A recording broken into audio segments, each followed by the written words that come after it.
Hallo vriende en baie welkom by vandag se broodbrokkie. Ons praat dikwels oor hoe God ons deur moeilike tye help. Maar wat van die tye wanneer dit goed gaan?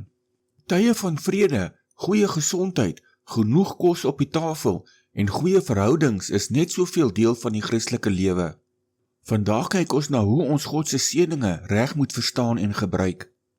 Ons skrifgedeelte vir vandag kom uit Handelinge 9 vers 31 wat soos volg lees. In die hele Judea, Galilea en Samaria het die kerk 'n tyd van rus en vrede belewe. Dit het gevestig geraak en in gehoorsaamheid aan die Here gelewe. Die kerk is deur die Heilige Gees versterk en die ledetaal het toegeneem. Wanneer ons na die historiese agtergrond van hierdie teks kyk, sien ons 'n wonderlike wending. Die vroeë kerk het pas deur 'n golf van swaar vervolging gegaan.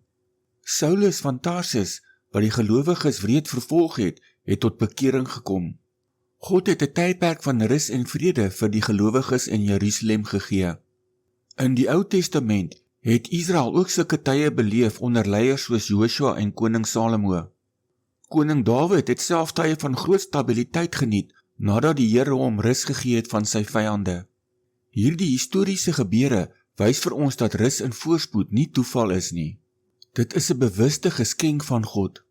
Tye van vrede is bedoel om benut te word, sodat ons geestelik kan groei, versterk kan word en ander kan dien. Hier is 'n skriftuurlike feit om onsself aan te herinner.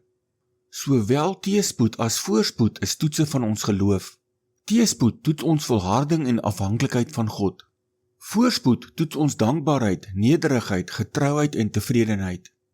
Dikwels is voorspoed die groter toets, want dit kan maak dat ons op onsself begin vertrou, hoogmoedig raak en vergeet wie die gewer van al die goeie dinge is.